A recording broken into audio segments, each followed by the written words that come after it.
Thank you, Chairman. Dear Brian, it's a great pleasure and honor to be here today with you.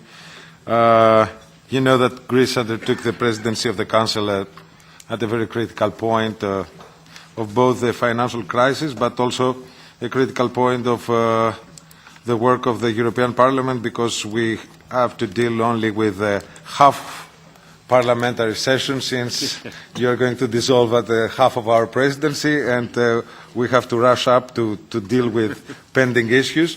But I think that a lot of them have already grown the past few years, and probably we are going to be in a position to grab some fruits from this cooperation.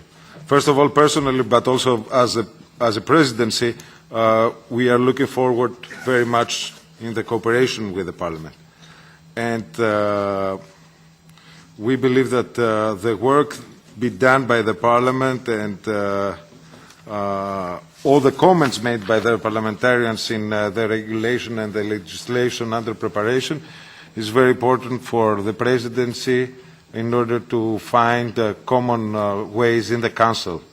The remarks of the parliamentarians should be always be taken seriously, since they reflect the various aspects and controversies on dispute issues. Well, starting, I would like to say a few things about why Greece is having two presidencies regarding this committee, two presidents. I co-chair with them, Mr. Chrysochoidis, with my colleague. You know that Greece has been a traditional seaborne nation, and apart from that, we rely on the sea for our economic development, but also our culture has to do a lot with the sea environment as well. That's why we have a special ministry dealing with the issues that have to deal with the sea, but also have to do with shipping, which is very important for both Greek and European economy. Seaborne trade is 90% of the European trade. Almost all our energy resources are coming by sea, and a great part of our imports and exports are carried out by sea. Therefore, since we have as Greece one of the biggest European fleets, it's very important for us to deal with the seaborne trade specifically. And the Greek register has now more than 1,500 ships, and it accumulates more than 40% of the European fleet and 15% of the worldwide fleet. And since we are an international player in shipping, or we can say that Greece has a particular interest in the seaborne trade, we want to focus, and we want to convey a message across Europe and in the Parliament as well, that we shouldn't lose the shipping business and the shipping industry to other parts of the world.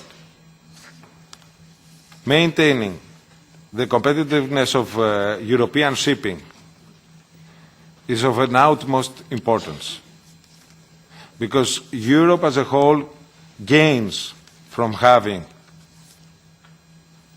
and hosting shipping companies, registered ships, have ships across the globe with bearing various European flags, providing shipping services.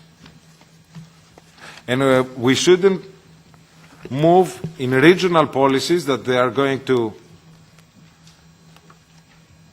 send away from Europe, not only from my country or from other countries that are dealing with shipping, but will throw from Europe, outside of Europe, great part of the shipping industry. It's of a crucial importance for the European Union to remain the first shipping power worldwide. And we should maintain our competitive advantage. For our presidency, one of the key issues, and it's one of the pillars on which we prioritize our presidency, is the pillar C. The first, it has to do with the financial issue, how to strengthen the Eurozone. The second has to do with the development, growth, and unemployment. The third pillar of our presidency has to do with immigration. And the fourth pillar is the pillar called C, because we believe that the blue economy is one of the economies that can create, that have a great potential for novelty, for growth, for more jobs. And the blue economy now represents 5.4 million of jobs and approximately $500 billion gross annually. So we believe that this horizontal thematic that will run across all priority areas, namely growth and jobs, European integration, migration and borders, will, and of course the maritime policy, the integrated maritime policy, the transport policy, the insularity, the seaborne migration and security of our oceans and seas should be prioritized in the next few months in order to signalize also the interest of European Union towards this part of our economy, but also of our social and national development.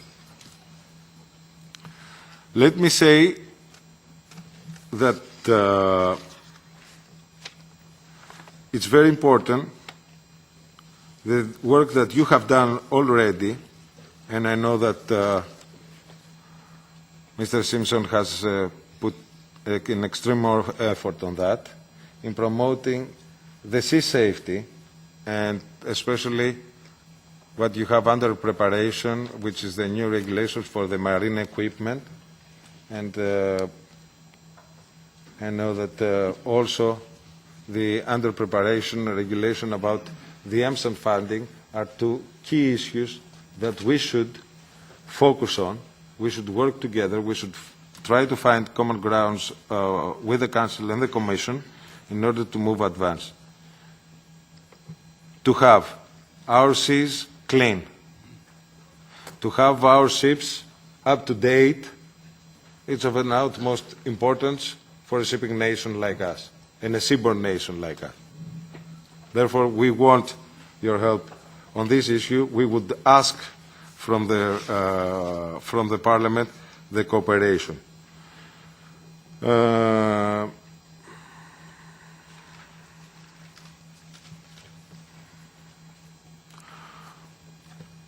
The other thing that we are going to focus is how to enhance our cooperation with IMO.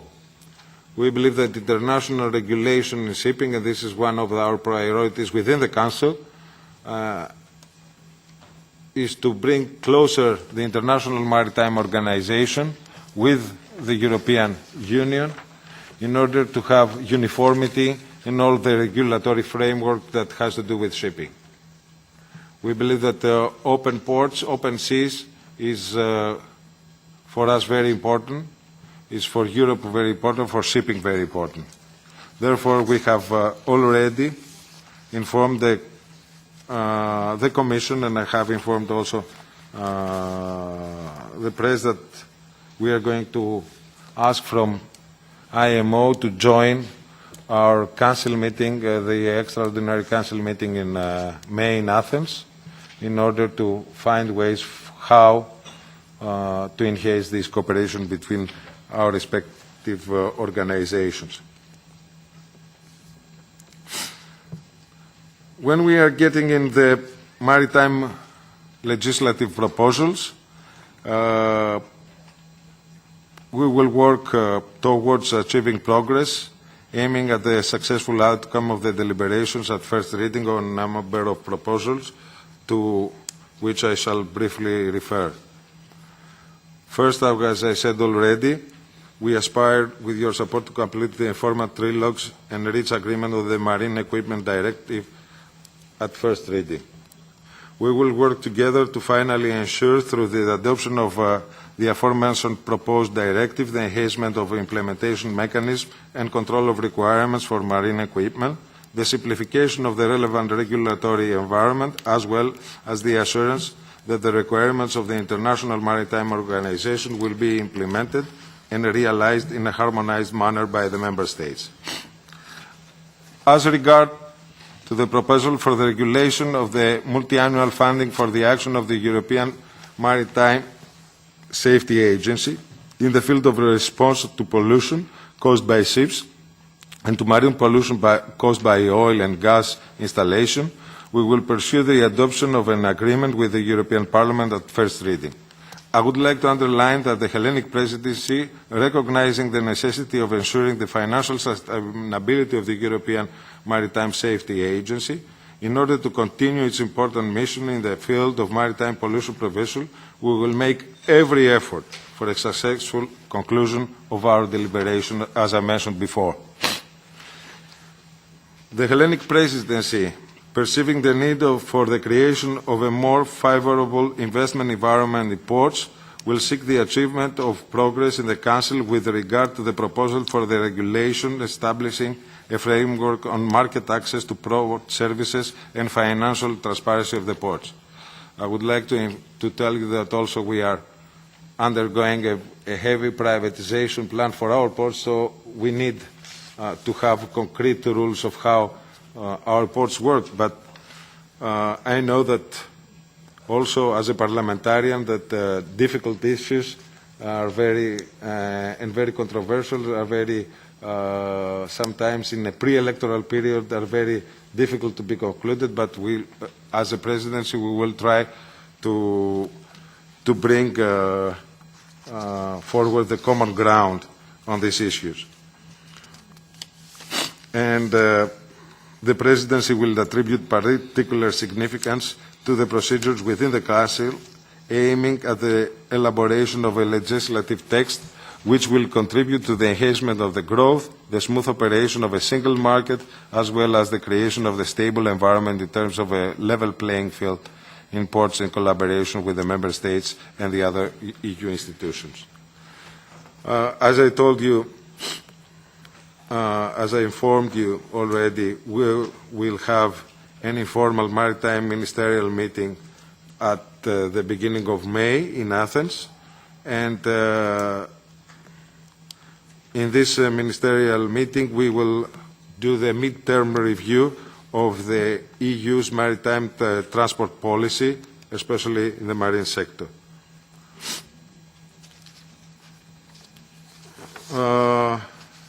Finally, we will also, within the framework of the Council, promote the idea of insularity and sea tourism together with the respective ministries. This is also included in our Sea Pillar presidency aim. And then our first tangible, let's say, priority within the context of the integrated maritime policy is to pursue the initiation and completion of the negotiation with the Parliament with regards to the proposal for a directive for the establishment of a network of a framework regarding maritime special planning and integrated coastal management. It is our belief that there is room for manoeuvre by the two institutions in order to reach a first reading agreement on this proposal. Furthermore, the Hellenic Presidency will work to promote European Commission initiatives as is set in the Blue Growth Strategy and Opportunity for Marine and Maritime Sustainable Growth, which includes maritime and coastal tourism, blue energy, aquaculture, and exploitation of marine mineral resources. Additionally, following the landmark Limassol Declaration, we will put forward draft Council conclusions to the June 2014 Council